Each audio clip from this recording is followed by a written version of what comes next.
is 28 minutes after 7 o'clock, and joining us in studio this morning from Bristol Law Office, Matt Bristol back with us. We got talking about food and things you want to. So we got a little sidetracked there. Morning, Matt. Morning, Mike. How you doing? Doing good. How about yourself? How's your weekend? It's good. Good. Got a golf lesson on Saturday. All right. And then yesterday, a friend of mine has a young teenage boy who's interested in firearms. Okay. So I'm taking the boy out with his dad. And All right. Teaching him some gun safety and how to do it properly. gun safety first. Absolutely. And different firearms and how to treat each one, safely. And you think if Alec Baldwin had one NRA safety course, Amen. he wouldn't have screwed up. Well, that's just it.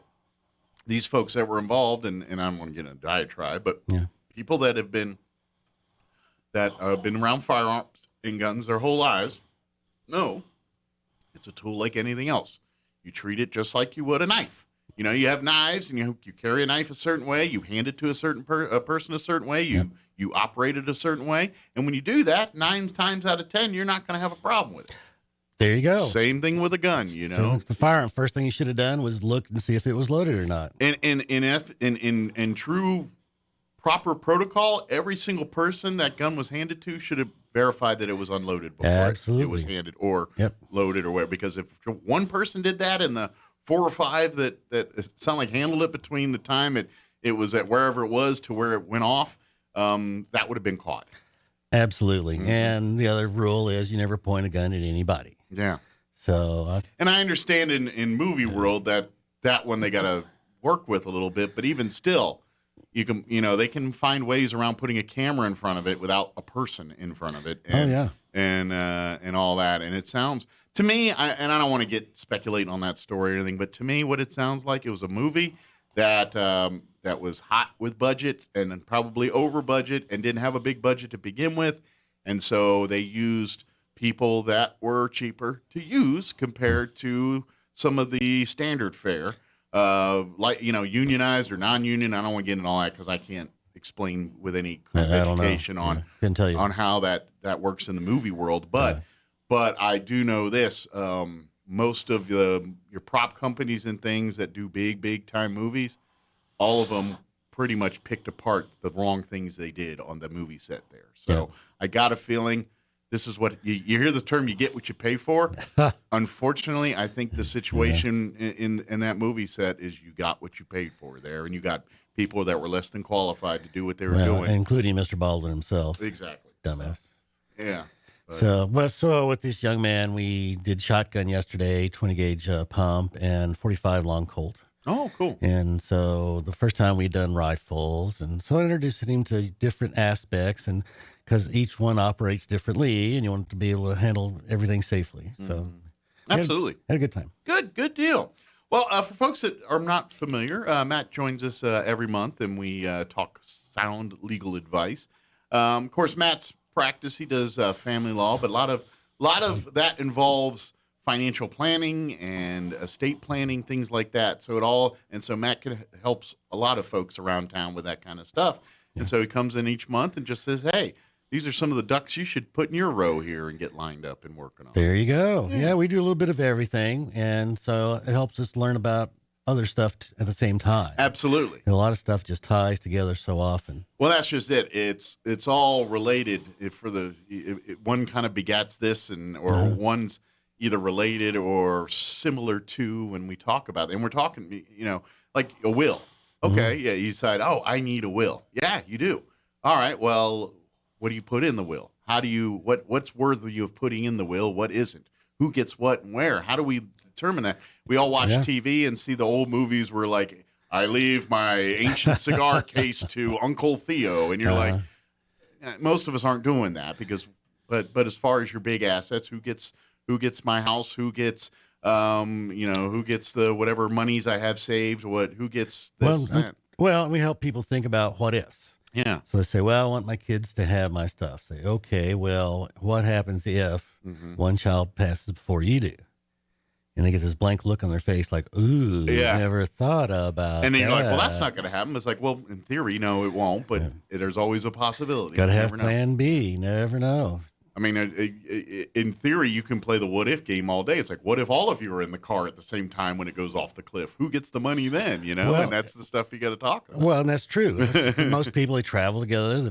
Couples vacation together. They're in the house that has the gas leak together, and so yeah, you got to think about stuff like that. Sure. Yeah, absolutely. Now, I imagine you don't have to try to think of every scenario on the planet, but I mean, you got to at least have a plan. Is like, okay, what happens if this person's not available? What goes next? Or what if this person? And that's so you got to think of a few workarounds or ideas just in case it goes down that road. Or a couple has just one child, has an only child. Well, what happens if that only child's not around when you pass? Where does your stuff go then? Sure.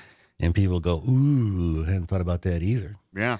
Had a lady come in the other day and with some stuff. And we've seen a lot of estate planning, a lot of estate documents these days. And so she had printed out this form will with fill in the blanks.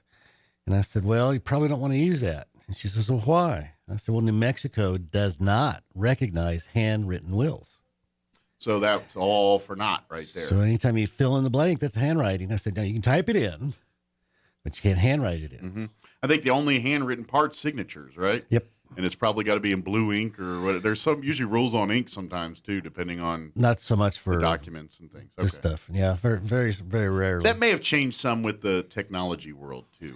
You know, now because we can e-sign some things and all that, maybe that's changed some rules.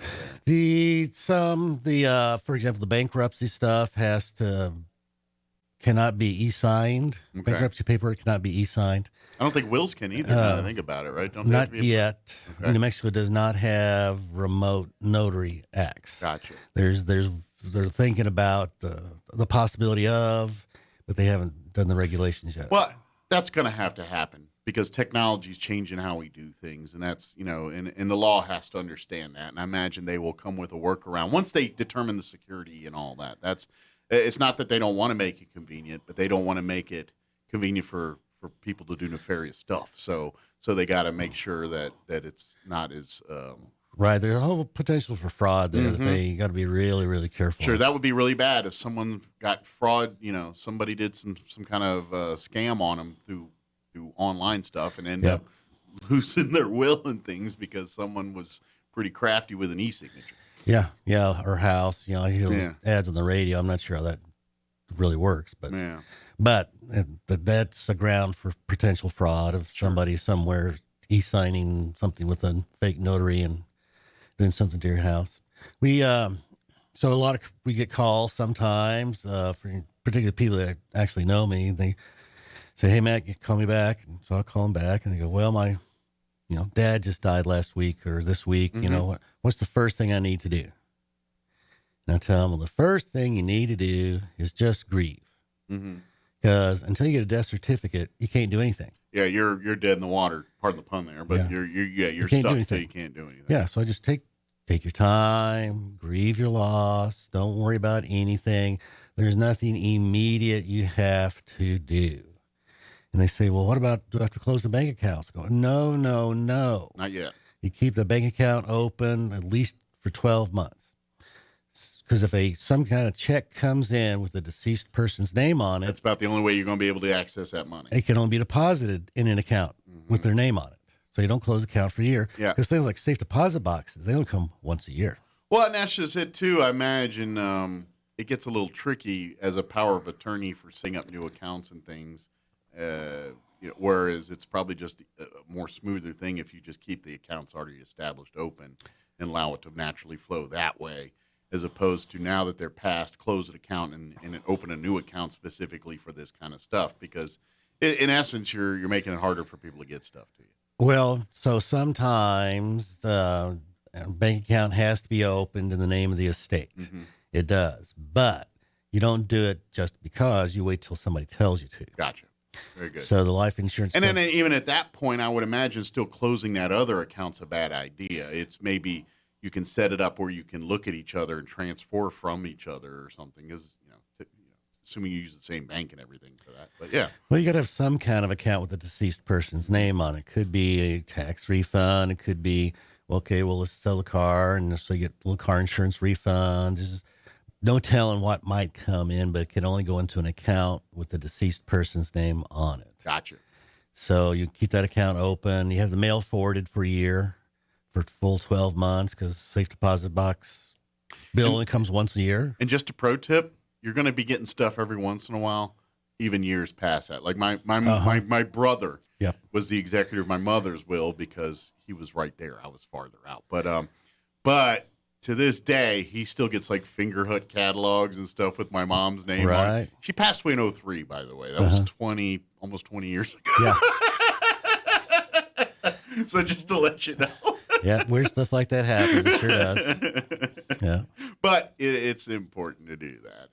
And that's just it, because like you said earlier, most people don't know what that process is. And then, as we get older, and you start looking after your parents and things, that's, in many cases, you turn to that person that really is that executor of all things for your parents. It's just by default, you kind of turn that way if you have siblings that help out with that. But for the most part, there's going to probably come a time in your life that you're going to have to be the one that worries about this kind of stuff with your parents, either as a collective with your siblings or maybe you yourself, depending on how that works. But hopefully your parents have come and talked to me and we got things settled and straightened out. And we've had that conversation before. If you haven't, talk with your parents about that stuff and say, hey, I'm not, what's going on? What's there? If you guys die tomorrow, who do I need to talk to? Is there a cabinet or is there something here that's got all the information that I need to move forward here? And what is that? And it's a weird conversation sometimes. I get it, but you're going to do so much beneficial good to your parents, to yourself, and to all of your family by putting everybody on the same page there. And explain, you're not asking them how much they have in the bank, just what bank do they use? Sure. Things like, well, gee, if there's a fire and the car burns up, who has the car insurance? How many insurance policies are in place? Who are they with? What are they for? Right. That's all information you need to know. And it is. Yeah. So I tell my clients, I suggest to my clients to get a safe deposit box because banks don't burn down, houses do. Yeah. And they say, well, I've got a safe. I said, well, it's heat resistant only for so much temperature for so long. Sure. And after that, everything inside is going to bake like a cookie, little brown pieces of paper. So you get a safe deposit box with the kid's name on it. So if you pass, the kids can get in, and you just throw in a bank statement, or you throw in a retirement statement, 401k statement. Just a place secure that's got that information when you need it. Right. So if you pay your bills online or by check, if you get the little letterhead says Geico, you write car, put it in the safe deposit box. The kids will figure the rest of that out. Good. Okay. That's a crumb. Or if it says, farmer's insurance, and you write house or life, okay, the kids can figure the rest of that out. Sure. So if not, people they know can. They can say, here's these envelopes. I don't know what to do with them, and they'll do it. Just give the kids a crumb, some kind of clue. But a lot of people are going to try to be too organized. They have I'll get a theory notebook, I have a binder and tabs and index, and don't do that because nobody ever gets around to it. And it gets more intimidating, to be honest. You sometimes it's too complicated. Yeah, just throw stuff in. And you're talking about the banks and burning down. I can attest, just to give you an example of that. My La Plata, Maryland, which was about 10 miles south of the town I grew up in Maryland. Shortly after I moved to New Mexico, I think I was in the Air Force at the time. They had a Category 5 tornado go through that town. Ooh. And it took out a couple buildings. One of them was the bank. There was a bank there, and it was the Bank of Southern Maryland, a local branch bank there. And it leveled the bank, except for the vault. There was a vault sitting there where your money and your safety deposit boxes sit. Yeah. That was sitting there looking just like the day it was stuck in that thing. Yeah. Oh, yeah. And so that's exactly what he's talking about. They had a Category 5 tornado go through, and that vault just laughed at it while the rest of the building went and crumbled. That's awesome. Wow. So, yeah, it's pretty secure. Very secure. Watertight. Yeah. But, and really, that's, and to be honest, everybody's got their systems and things. I get it, but have one. That's the thing we're trying to tell you, whether this is kind of just smart thinking over practice time. The safety deposit box is a good universal because because it's secure and it's safe, and Yeah. it's in a non. It's located in a neutral territory, so to speak. Yeah. A place that anybody in theory can go in with the right credentials and get. But be sure and put the kid's name on the box with you, otherwise they can't get in without Yeah, probate. make it so they can get in Yeah. after without your without a approval. probate. Yeah, Otherwise, the bank will require probate papers to let anybody in that box. gotcha. And we spent a lot of time talking to folks about avoiding probate. Mm-hmm. So nobody wants to probate. Okay. So people call me up and Dad passed, do I have to probate? Well, not necessarily. It all depends. So let's have a conversation. Gotcha. So real estate typically triggers probate even when you have a will. Mm-hmm. So other people actually make you probate. So the bank, for example, hey, I need to get in Dad's safe deposit box. Sorry, you're not on it. Go to probate court, be appointed as executor of the estate, and then come back. Gotcha.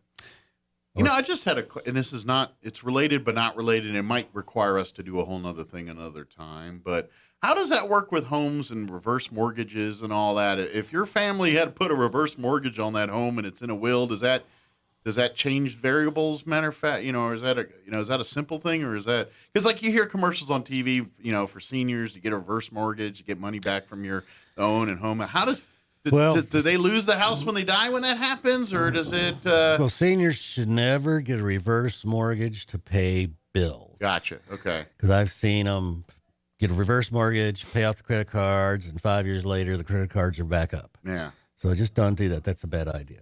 So the way the reverse mortgage works is you don't always have to use it. Okay. But if a homeowner is used the reverse mortgage, is borrowing the money against the equity in the home, then the homeowner passes. So the lender is going to get that home because it was collateral for the loan. So even if it's in a will, they're going to lose it as soon as the kids can always pay the loan back and get the house. Gotcha. But you're on the hook for whatever that loan was. If you want the house, you got to pay off the debt against the house. And generally speaking, is that just the collateral that was taken on the loan, or is it the value of the property itself? I'm not sure I understood that. Like what I mean by that is they took out a reverse mortgage loan on whatever equity. And I guess that really, because usually for seniors, the house is paid off at that time. So it's all equity, I guess.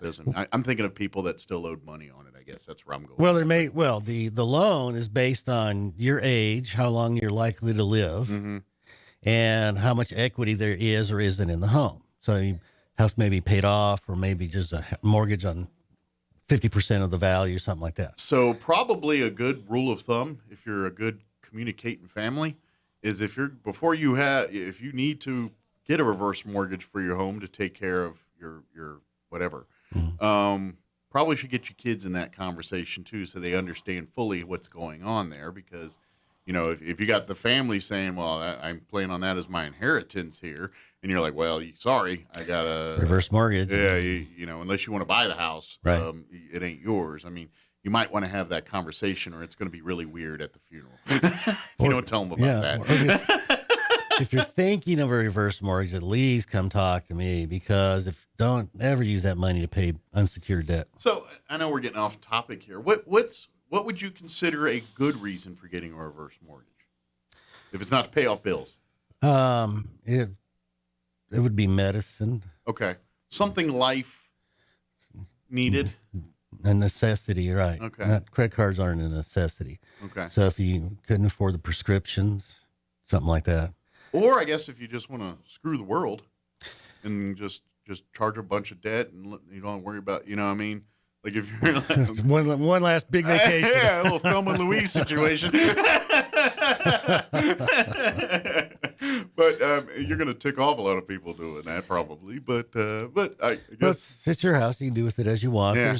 The kids have absolutely no right to inherit anything. Okay. A parent is never legally obligated to leave their stuff to the children. No. So let me ask you this. So I would guess say you have someone that's older now and they need more care and they want to set up their home to be more conducive for them to staying there. Would that be a good reason to do a reverse mortgage, or that'd be a good reason if they make it handicap accessible? Exactly. They want to do upgrading beds and hallways and things to make it easier for someone to do that. That would be a valid reason. Or if to do there's that. the gas lines are really old, they need to be replaced. So that's a life-threatening situation, something like that. I got you. Of course, the commercials always make it seem like, well, now you can use it to enjoy your life, and go on vacation and that's the way I always see those ads. They kind of set it up that way. They do, because it's quote free money. Sure. I mean, you never have to pay it back. The house pays it back. Sure. The house goes to the You're lender. basically cashing in on what you earned in equity there, but if you've got family members that are looking at your what you're leaving them as their retirement plan, then you might want to talk to them first. So parents usually don't tell their children, this is the retirement account and Edward D. Jones or Fidelity. They don't tell their kids where they bank, who they have the insurance with. And in the event of a fire, the kids have absolutely nowhere to start. They can't even look at the checkbook because it just got burned up. Right. They can't go on the home computer to see what bills are being paid because it just melted. So really, that's why we talk about the safety deposit box scenario, because that one, now you have a trail, and it is protected by fire, and it's not going to be on a hard drive that could get lost, damaged, stolen, whatever. That's what you know what? Do both. Keep it in the safety deposit, but if you've got a hard drive with all this information, keep it there too. There's nothing wrong with backups. Yeah, it's fun to keep it digitally, but it should not be the only method. But ultimately, your probably truest, safest thing is, like Matt said, is get that safety deposit box, keep the policies easily labeled, house, car, whatever, in there, and then that'll give your relatives, your next of kin here, to the ability to kind of take care of all that. And for financial accounts, it doesn't matter if it was 10 years old when the kids find it.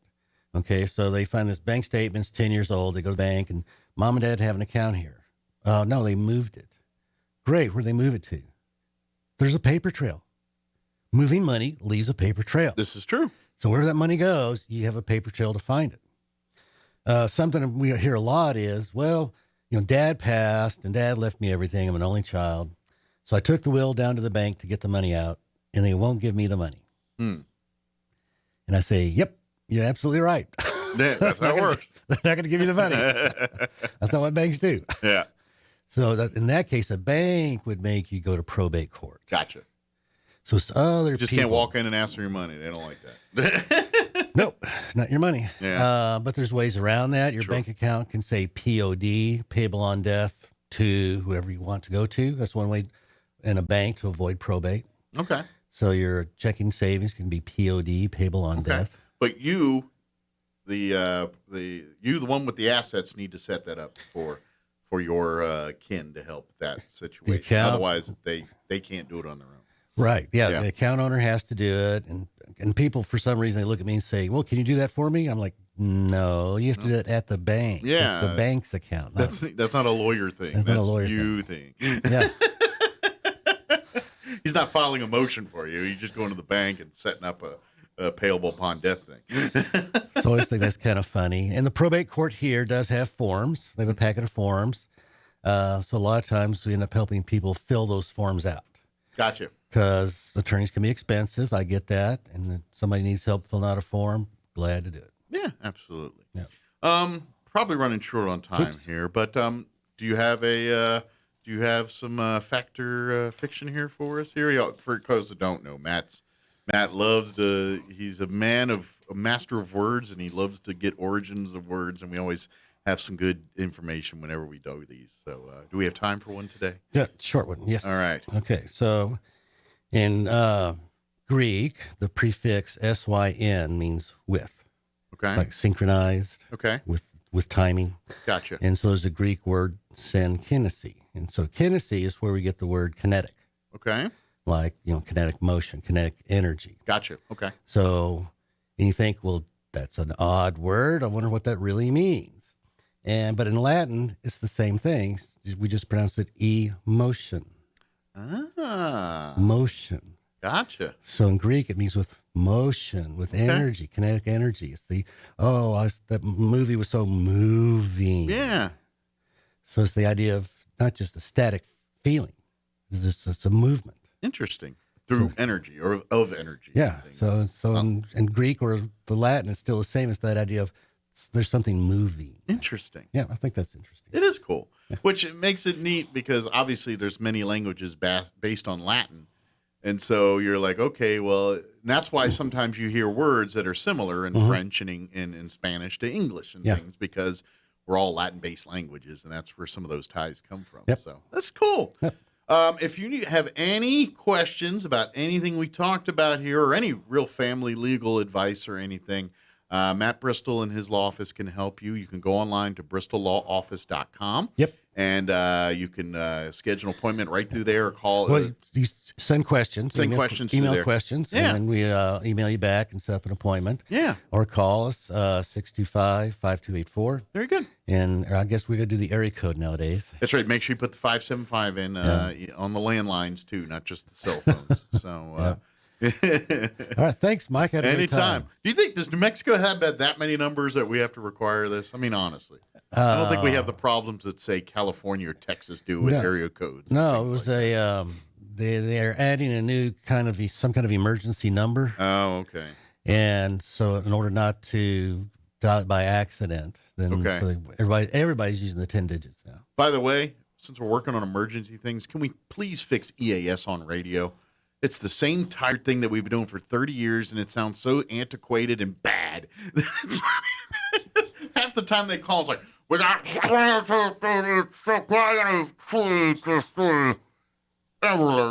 what? Sorry, another complaint for another day. Thank you, Matt. We'll see you next time. Thanks, Mike. Take care. It is 7:54. Let's